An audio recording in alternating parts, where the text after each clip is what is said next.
everyone, and welcome to another episode of our Future Ready Librarian podcast series, Leading from the Library.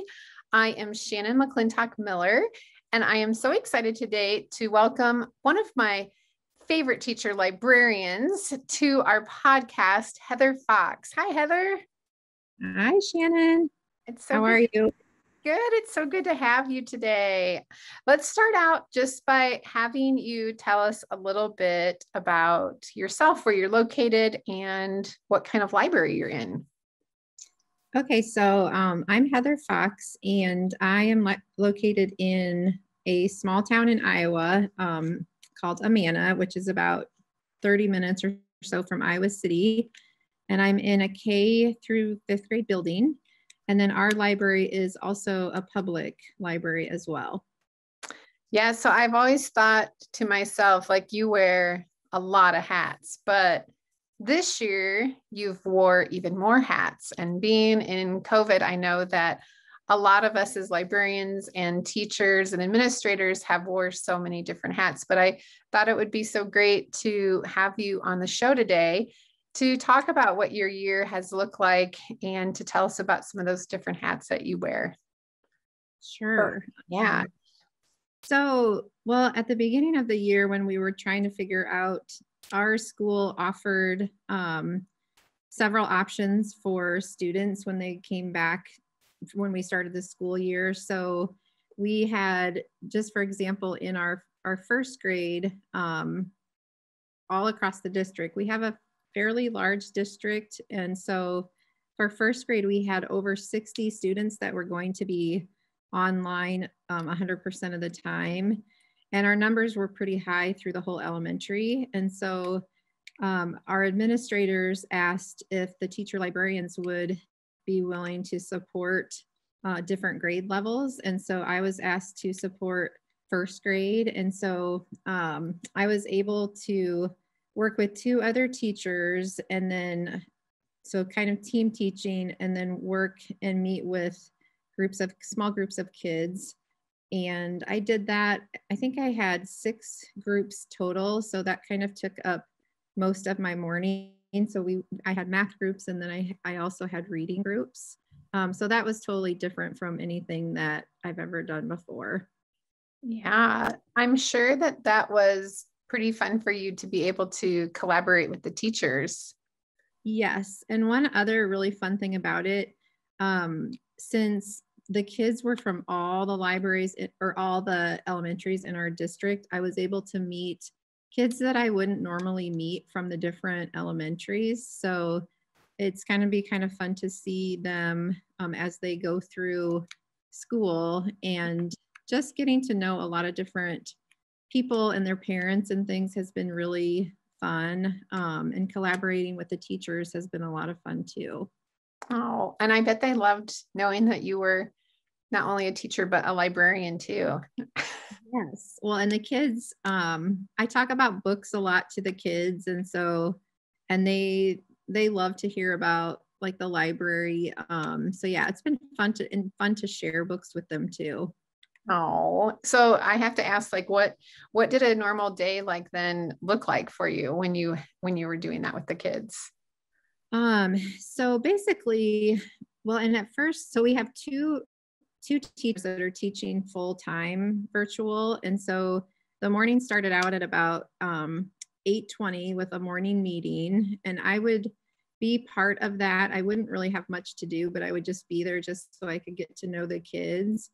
And then I was doing small groups for each teacher. So from about, starting at like 9 until 11:30, I would meet with, I think I had 4 groups of small group reading. So 2 groups for each teacher, and then 4 groups for small group math. And so most of my morning, like I said, I'd start at about 8:20 with that, and I wouldn't get done until 11:30. So, which was fine, because then that gave me, even though it took a lot of my morning, it gave me the afternoon to focus on like the students that I have in person. Yeah. And so has your library then been open like all year for your kids to No, come?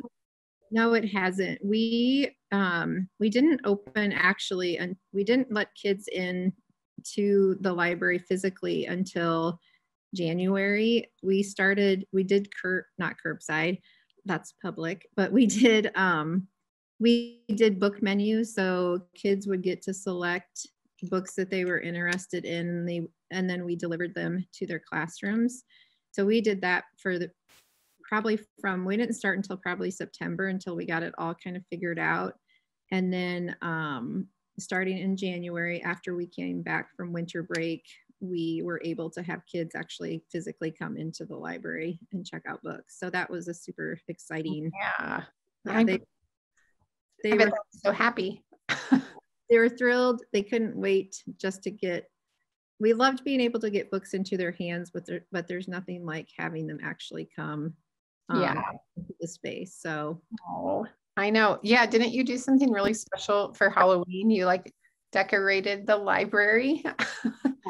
Well, I wanted, I don't know. It's just been such a stressful year, and I think so different for the kids. And like a lot of the things that we normally do that are fun, like we don't get to do, especially earlier this year. So I wanted something just really fun and just something that they could really remember as a fond memory of this time that's been a little bit challenging. So I went all out, decorated the library, and they all got to come and walk through and visit, and they just loved it. We played music. We didn't get to actually do activities, but they were thrilled. It was kind of like not a haunted house because that would be too scary, but it was just a fun, something we'd never done before, and they all thought it was great. So something that I'll do again in the future for sure. Oh, what a fun idea. And so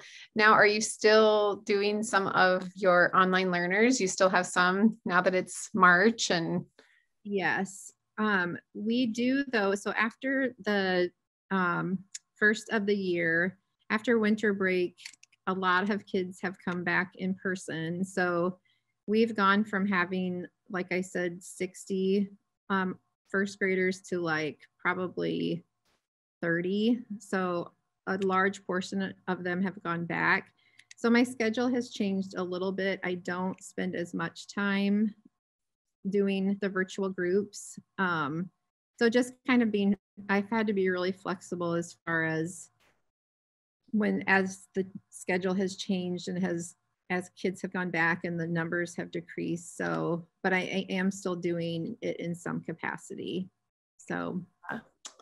Wow, they're lucky to have you, because since you're a teacher and a librarian, and now you have all these great connections with them too. So that's really awesome. That's a big hat to wear right this year. So now, one thing too that I always love following what you do is how you do share books and how you get them excited about reading. So has it changed this year on how you're doing that? I think like one thing that you're doing is you've been virtually booked, and I'm sure that you have other ideas to tell our listeners too.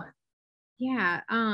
One thing that we started this year, and I got this idea, I think, from a conference, from actually a Future Ready conference that I went to, was we've been doing First Chapter Friday. So my principal and I have been taking turns recording the first chapter of books, like upper elementary books, like chapter books. And then we share them in a video. We just created a Google slideshow so that, and then the teacher actually shares them in her classroom every Friday. And then it's something that the kids can watch whenever. They could even watch it like at home. And just to give them, since I don't spend as much time with my kids in person here this year. So it was a way to share some of the newer books that we have and to get them excited. And they love listening to Mr. McCumber is our principal. And so it's been really fun to do that with him.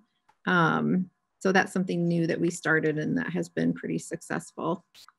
Well, yeah, that's a great idea. And then you've been booked and you share eBooks, right? eBooks. Yeah. Yes, we do. I've been creating, you've been booked for the kindergarten and first grade.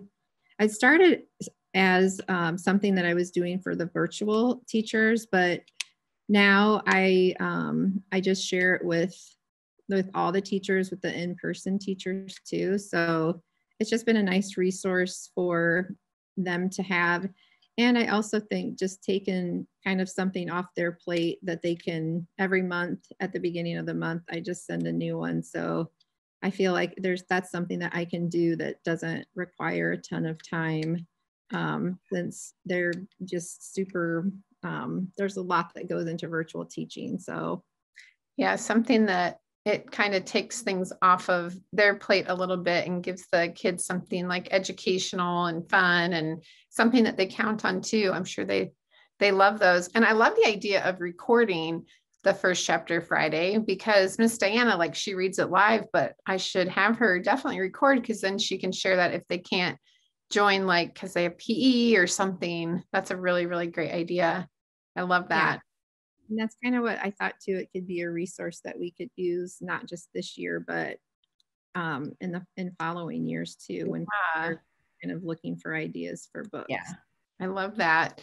So another thing is we're all getting ready for summer reading, and you always do such an amazing summer reading program. And, you know, with you being in the public library, that's probably a big part of that public library role that you play. So what do you have planned for the summer? Well, and that's been another, we haven't been able to be open to the public since last March, since this all started. So, and we knew that we wouldn't probably be able to open until our students are out of the building.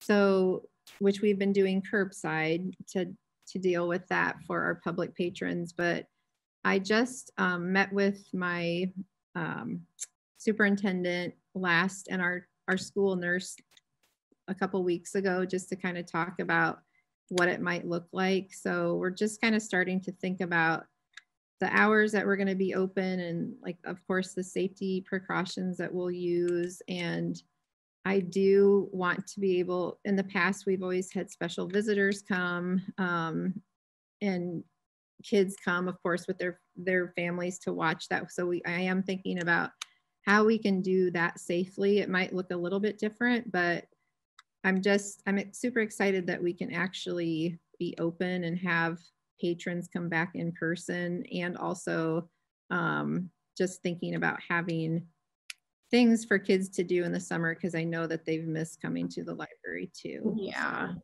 Yeah, you could even do your first chapter Friday. Just read all through the summer.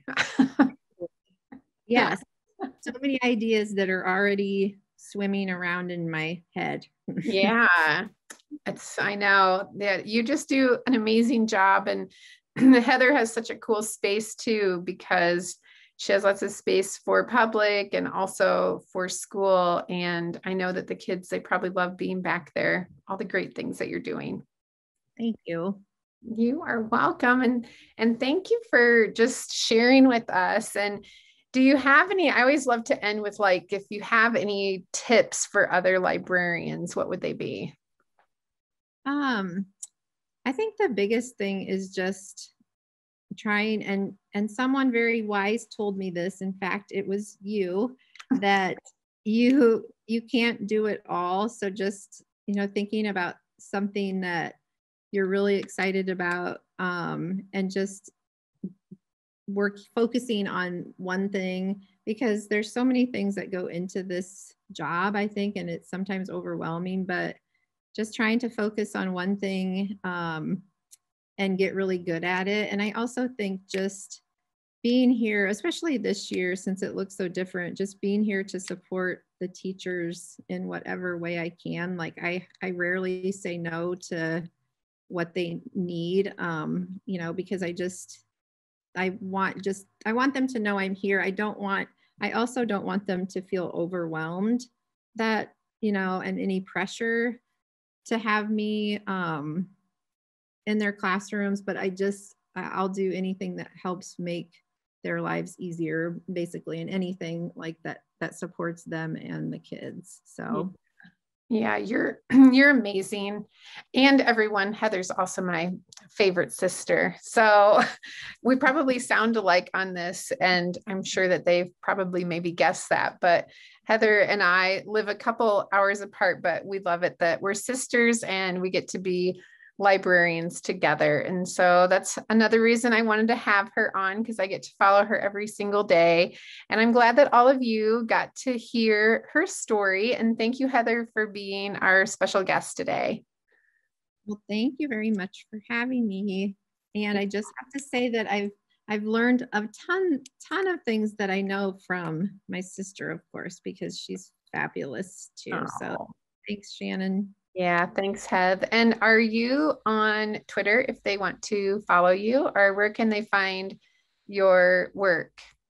I am actually, and this is terrible, but I don't even know what my Twitter, I don't, that's one of my goals, is to become more active in social media, because I follow tons of people on like Instagram and Twitter, but I don't share a lot. So that's a good goal.